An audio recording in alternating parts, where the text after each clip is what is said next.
आज हम आपको बताएंगे कि आपका ध्यान क्यों नहीं लगता। बहुत से लोग ध्यान न लगने से परेशान हैं। ध्यान लगाने वालों में से लगभग 95% लोग ध्यान न लगने से चिंतित हैं और सिर्फ 5% लोग ही ध्यान के अनुभव को प्राप्त कर पा रहे हैं। तो आज मैं आपको उन्हीं 5% लोगों में ले जाने वाला हूं।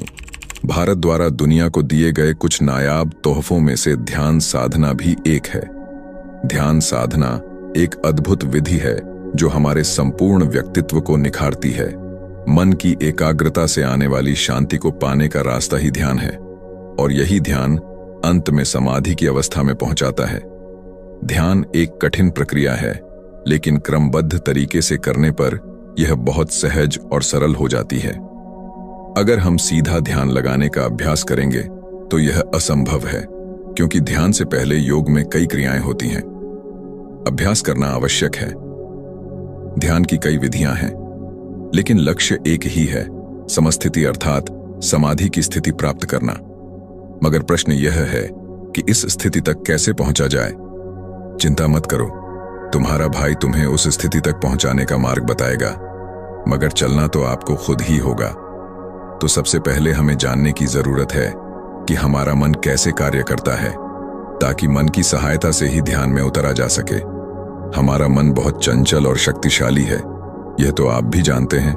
आप क्यों जानते हैं? क्योंकि इस मन को जानने वाला ही ध्यान को, उस परमात्मा को जानने की कोशिश करता है। मगर इस मन की एक बहुत बड़ी कमजोरी है, यह एक बार में केवल एक ही विचार को सोच सकता है। हालांकि यह प्रक्रिया इतनी तेज होती है कि कुछ ही क्षण में कई विचार आ जाते हैं और चले जाते हैं। एक ही विचार पर स्थिर होना ध्यान कहलाता है, जो बहुत मुश्किल है।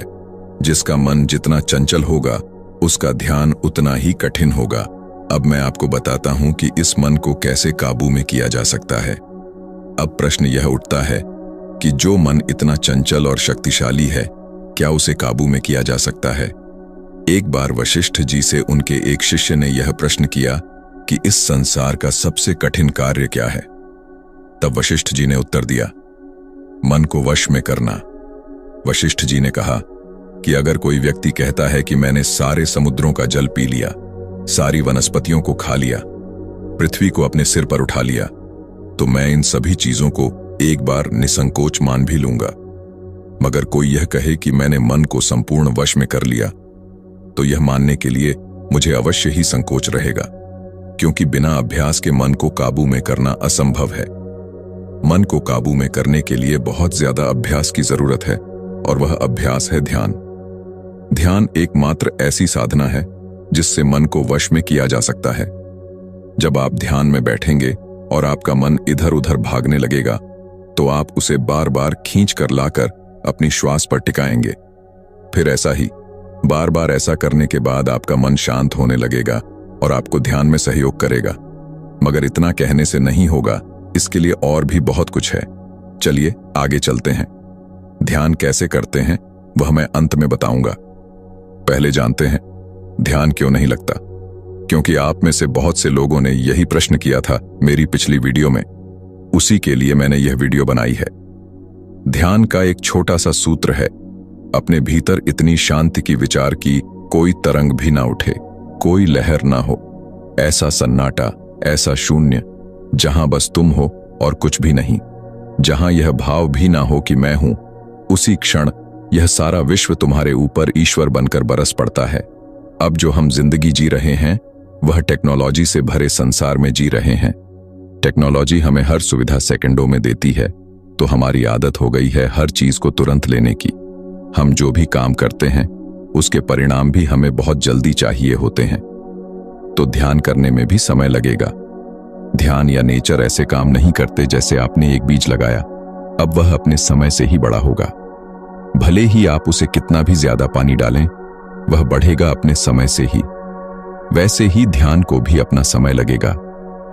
आपका ध्यान बार बार भटकेगा, और ऐसा भी नहीं है कि अगर आज ध्यान एकत्रित हो गया तो जरूरी नहीं कि कल वैसा ही होगा। कल वापस से ध्यान भटक सकता है। तो प्रैक्टिस और पेशेंस जरूरी है। यह आपको लॉन्ग टर्म में हेल्प करेगा। वैसे तो ध्यान क्यों नहीं लगता, इसके ऊपर 4 से 5 घंटे की वीडियो आराम से बनती, मगर फिर आप उस वीडियो को पूरा नहीं देखते और वीडियो भी ज्यादा लोगों तक नहीं जा पाती। इसीलिए मैं जितना शॉर्ट में हो सके उतना बताने का प्रयास कर रहा हूं। इसके बाद भी कुछ डॉट बच जाता है तो कमेंट करो, मैं रिप्लाई अवश्य करूंगा। अष्टांग योग में ध्यान 7वां अंग है। अष्टांग योग में ध्यान ये 7वां अंग क्यों है, इसके ऊपर कभी विचार किया है आपने? नहीं ना? तो मैं आज आपको बताऊंगा कि यह 7वां अंग क्यों है। जैसे कि मैंने पहले ही बताया था, ध्यान लगाने के लिए ध्यान से पहले योग में बहुत सारी क्रियाएं होती हैं। तो वही क्रियाएं अष्टांग योग की 6 क्रियाएं हैं, जिसके बाद 7वां ध्यान आता है। अगर आप इस मेरे कहे हुए रास्ते से चलेंगे तो दुनिया की कोई भी ताकत आपको ध्यान में प्रवेश करने से रोक नहीं सकती। यही कारण है कि सिर्फ 5% लोग ही ध्यान में प्रवेश कर पाते हैं। अगर आपको भी इन 5% लोगों में जाना है तो अष्टांग योग के ध्यान से पहले वाले इन 6 अंगों को आपको समझना होगा। वीडियो को बिल्कुल स्किप मत करना, वरना आप बहुत ही महत्वपूर्ण जानकारी मिस कर सकते हैं। मैं आपको बताना चाहूंगा, अगर आपने वीडियो को ध्यान से देख लिया तो आपका ध्यान अवश्य ही लगने लगेगा। आइए बताता हूं, अष्टांग योग के वह 6 अंग कौन से हैं। सबसे पहला अंग है यम। यम के 5 विभाग हैं: सत्य, अहिंसा, ब्रह्मचर्य, अस्त्य और अपरिग्रह। इन्हें थोड़ा सा खुलकर समझाता हूं। सत्य क्या है? जो जैसा देखा, सुना या जाना गया है उसे उसी तरह से कहना सत्य है। अहिंसा क्या है? मन, मैन, वाणी तथा कर्म से किसी को भी कोई हानि न पहुंचाना अहिंसा है। ब्रह्मचर्य क्या है? 5 ज्ञानेंद्रियों, 5 कर्मेंद्रियों और 4 अंतःकरण पर नियंत्रण रखना ब्रह्मचर्य कहलाता है। अस्त्य क्या है? चोरी न करना। किसी दूसरे व्यक्ति की किसी वस्तु को मन, वाणी या कर्म से अपना बनाने का प्रयास करना चोरी है। अपरिग्रह क्या है? अपरिग्रह का मतलब न पकड़ना या न ग्रहण करना है। अपनी आवश्यकता से अधिक वस्तु और धन का संग्रह न करना ही अपरिग्रह है। यह तो हो गया यम के बारे में। मैं आपको यह यम नियम इसलिए बता रहा हूं क्योंकि इन्हीं बातों की वजह से हमारा ध्यान नहीं लगता। यह ध्यान न लगने के कारण नहीं है, यह ध्यान लगाने वाले कारण हैं। क्योंकि हम और हमारा मन काम, क्रोध, लोभ, मोह, मद, मत्सर, अहंकार से ऊपर उठ नहीं पाते, तो हमारा मन भी शांत नहीं हो पाता, जिनकी वजह से हमारा ध्यान भी नहीं लगता। अष्टांग योग का दूसरा अंग है नियम। नियम में भी 5 विभाग हैं: शौच, तप, संतोष, स्वाध्याय तथा ईश्वर प्रणीति। शौच क्या है? बाह्य शुद्धि और आंतरिक शुद्धि। बाह्य शुद्धि में बाहर की वस्तुएं, बाहर का वातावरण, हमारा शरीर और रहन सहन आदि आते हैं।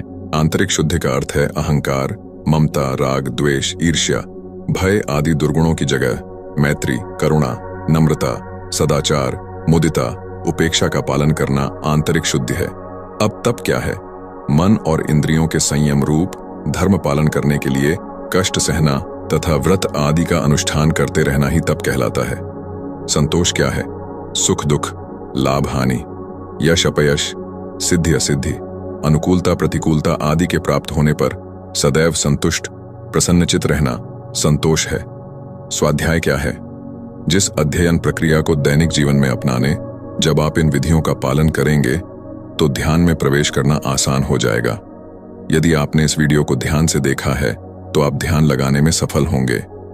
याद रखें, यह एक प्रक्रिया है और निरंतर अभ्यास की आवश्यकता है।